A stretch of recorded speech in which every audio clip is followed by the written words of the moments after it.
يا أيها الناس اتقوا ربكم الذي خلقكم من نفس واحدة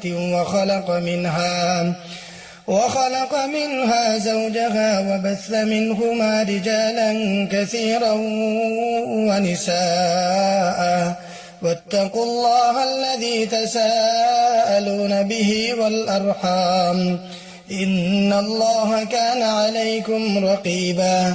يا أيها الذين آمنوا اتقوا الله حق تقاته ولا تموتن إلا وأنتم مسلمون.